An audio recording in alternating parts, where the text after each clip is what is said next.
In 1942, Australia faced its own version of Pearl Harbor at the hands of the Japanese. 242 bombers flew over Darwin, dropping 114,000 kilograms or 251,000 pounds of bombs, close in comparison to the over 133,000 kilograms or over 294,000 pounds of bombs dropped in Pearl Harbor. The loss of life, however, was significantly lower, with reportedly 236 people killed from the air raids. But it is the largest single attack ever mounted by a foreign power on Australia. After the attack, many were fearful Australia would fall into the hands of the Japanese. This is significant in the story of Eddie Leonski, named the Brownout Strangler, because this is what gave him his opportunity to reach Australian shores in February 2nd, 1942.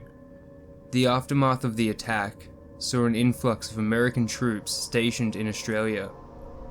Eddie Leonski, born in 1917, was one of these American soldiers sent here to assist Australia in its defense from the Japanese. But he was also a serial killer that brutally murdered 3 women in Melbourne. The product of an abusive New Jersey family with a history of mental illness, he was reportedly a bodybuilder, boxer, and alcoholic who is said to have loved getting drunk and showing off.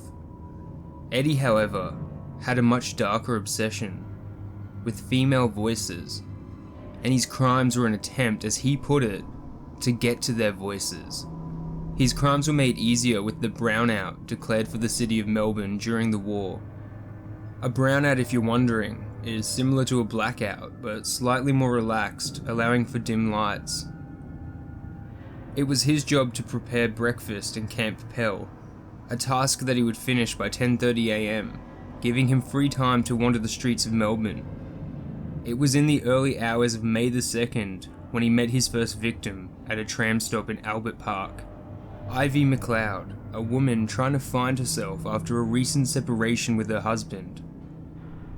Eddie strangled Ivy, stripped her half naked, and left the body in a degrading position. It would only be 6 days later that he would strike again, drinking gin squashes with the singer who'd travelled to Melbourne to perform for the troops. As she kissed Eddie goodnight, he struck, strangling her to death. It was after this murder, police began to suspect the murderer was American, and the public began to grow fearful of American soldiers. On May 18th, Gladys Hosking was walking home from her job at the chemistry library at Melbourne University, when witnesses say an out-of-breath and disheveled American man, covered in mud, approached her, asking for directions.